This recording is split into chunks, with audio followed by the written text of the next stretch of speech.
taifa, kwani kilimo ndicho huboresha maisha. Ukitaka kujua haya usipime kipimo, na ukikaa nasi basi utaboresha kilimo.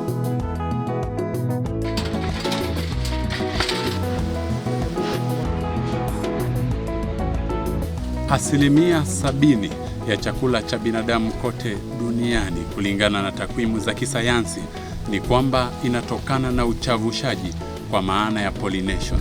Unajua wadudu ambao wanasaidia kutengeza vyakula katika misingi yoyote kupitia maua. Uchavishaji ndo pollination. Mojawapo wa wadudu ni nyuki. Ni Jumamosi nyingine marahaba, tunakutana katika kipindi Boresha Kilimo. Hiki ni kipindi ambacho kinaangazia nyanja mbalimbali za kilimo, teknolojia ibuka, hali kadhalika kilimo asili. Hii leo tunaangazia ufugaji wa nyuki, kuwanasa nyuki, kuweka kwenye mizinga na mwishowe kuvuna asali. Popote ulipo, hujambo na karibu. Mimi ni Laban Shaban. Nyuki ni wadudu wanaojulikana kwa uwezo wao wa kutoa asali na kwa ushambulizi mara tu wanapohisi kutishwa. Tabia hii mara nyingi huwafanya watu kuwaogopa, lakini wao hutumia asali ambayo ni zao kutoka kwao. Leo tunaungana na mfugaji wa nyuki ili aweze kuzungumza nasi kuhusu shughuli hii. I'm the director of Biashara Farming. We do everything in the beekeeping value chain, from the equipments. We do site visits to survey where farmers want to put their hives. We sell the hives to them. We help them to manage their apiaries. We have to set the apiary, the location, the best location for the hives. We make sure that it's in a place where they can get nectar, water, and shade. And we also buy honey from our farmers and sell honey. We're in Makueni County, yes. But we deal with farmers beyond Makueni County. We have farmers in Lamu, in Kilifi. We have farmers in Machakos. We have farmers in Meru. Yeah, so we are dealing with farmers across the whole place. I visited an older cousin of mine, and he was telling me how he had gotten someone to carve for him the traditional hives. And I told him I was interested in getting them. So he got me 3 of them. And it was I felt so nice to own hives. And I think like after 3 months when I came to visit, I found that they had been colonized. And we arranged for them with the guy who had made them to come and harvest honey. And it was so fascinating for me that I was able to produce my honey. But then after some time, the guy got sick. And the traditional hives, you have to climb the tree. So he could not do that. And so I was stuck with them. So myself, I could not do that. I could not get someone else to climb because not everyone is comfortable with handling this. So then I started looking for the modern hives. So I went to Nairobi, I bought 10 of them. I came installed, then I was able now to do it myself. So I went for a training, and then I would just come, do the inspection, harvest the honey myself. And gradually, I realized that there was a lot of demand for good honey, and I was not able to meet the demand. So then I decided now to buy some more hives and look for some other places to do the installations. And then, so I was selling the honey in Nairobi. We also trained some farmers near Chulu National Park, where we aggregate the honey from them and we process it ourselves. So they just harvest it and sell it to us as it is. We process it ourselves and then we package it and it's certified by KEBS. So then we are able to make sure we have a good product that we are selling to our customers. Jonesmas Wambua ni mtaalamu wa takwimu, lakini anafuga nyuki kwa mapenzi na umuhimu wake kwa mazingira. Safari hii ilianza kwa kuendesha mzinga wa jadi pamoja na binamu yake. Alipogundua kuwa sokoni kuna uhitaji wa asali, hali hii ilimfanya anunue mizinga ya kisasa ili kuzalisha na kuuza asali bora. The drones are the males, and the drones, they do nothing. Ni kama wale wazee wa kitambo. So for them, they wake up, go hang around somewhere. Their work is to mate with the queen, and once they mate, they die. Then we have the queen, whose work is to lay the eggs. And then we also have the workers And the workers are the ones who go out they are the ones who make sure the hive is clean. They organize about the security of the hive. They are the ones who go to get the pollen. They are also the ones who go to bring the nectar. Yes. So those are the categories of bees that we have in the hive. The most important resource is land, because you need bees. They make honey from nectar. So you need a place where the bees can harvest the nectar. So land is the most important resource, and the land needs to be in an ideal location. So there needs to be water, there needs to be enough supply of flowers where the bees can forage, and also shade, and then security, because there's a lot of interest in the honey from human beings and also from animals, like the honey badger. So you need to make sure that it's in a very secure place. And then you can either do it traditionally or you can do it the modern way. So traditionally we have the log hives that has been used by our forefathers for a long time, which is also very ideal and it's very much loved by the bees. Or you can do the modern hives, which is what we are doing now. And then these are the equipments. You need the bee suits, you need the smoker.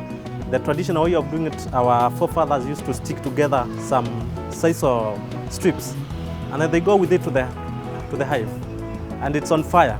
So you are burning the bees, which kills the colony. I mean, you are reducing the population of the bees that you really need.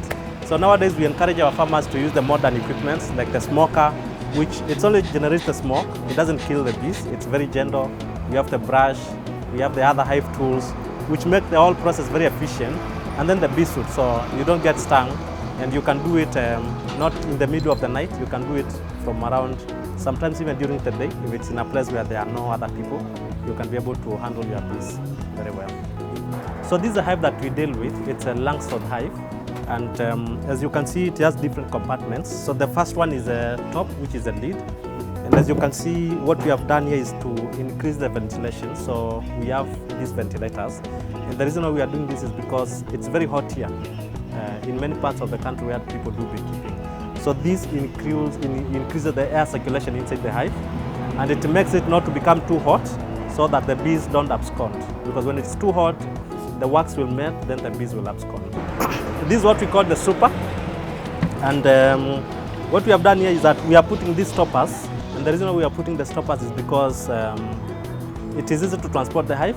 And also after installation, if the hive is attacked by, let's say, a honey badger, because the honey badger may come and just push the hive, and if there are not these, then it may fall over. So yes, and then so this top part here is called the super.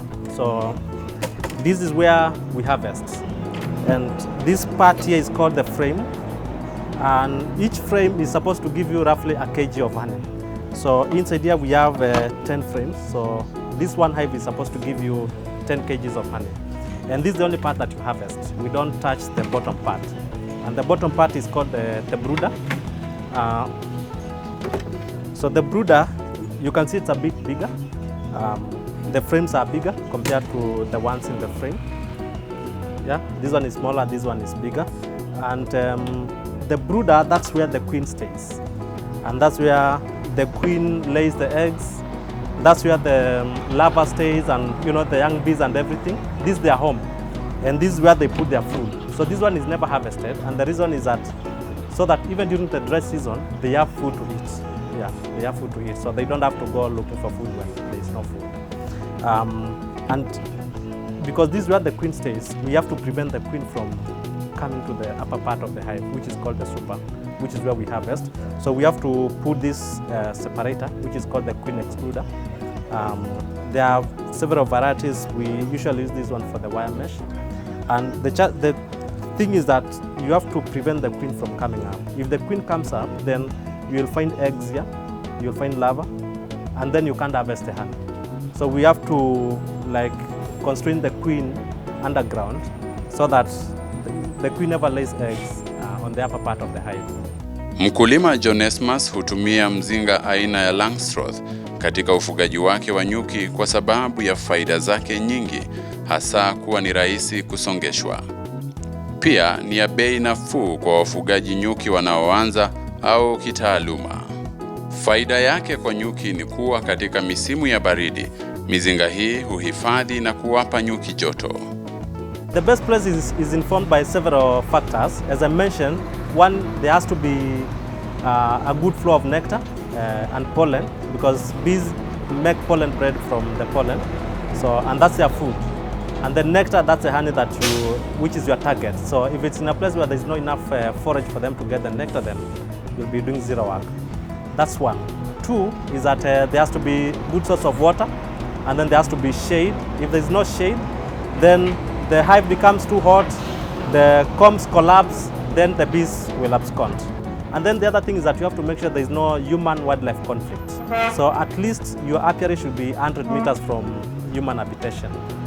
You can keep it too close, but you should also realize that bees are wild animals, so sometimes they can be hazardous and they do attack people. You are supposed to operate it when you are standing, so it has to be in certain height that you can be able to, like, you see, like I'm able to open. If I put it here, I'm able to see inside. So there's no way I'm going to put it up here, and I'm supposed to like see what is inside. So usually we make stands, like when you go to my place, you'll see. So we make stands, and we make sure that it's very well protected against strong winds, so that the hive is not shaking if you're hanging it on something, or there's no much wind that is coming in and out of the hive. Ili kuweka mzinga, kuna mambo ya kuzingatia. Mizinga inapaswa kuwekwa katika eneo ambalo miti na vichaka vinazunguka mizinga.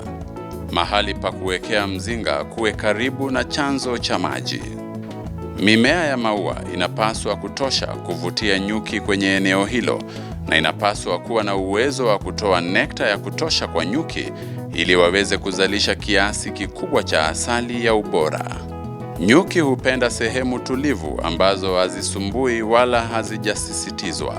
Licha ya nyuki kuwa hatari kutokana na miiba yao ya uchungu, bado wanakabiliwa na mashambulizi ya mara kwa mara kutoka kwa wadudu na wanyama wengine wanaotaka kuchukua asali yao.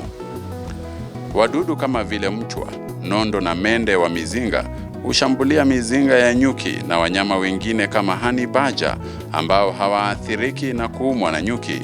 Huiba masega ya asali kutoka kwenye mizinga ya nyuki na kuyala. Mfugaji anaweza kupambana na wadudu hawa kwa kupaka mafuta waya wa kuning'inia, kusafisha mimea iliyo chini na inayozunguka mizinga na kuning'iniza mizinga juu. Unaendelea kutazama Boresha Kilimo, kipindi ambacho tunaamini kitastawisha kilimo humu nchini. Kwa sasa tunachukua pumziko fupi, tutarejea na mengi zaidi. Usiondoke hapo ulipo. Na ukikaa nasi basi utaboresha kilimo.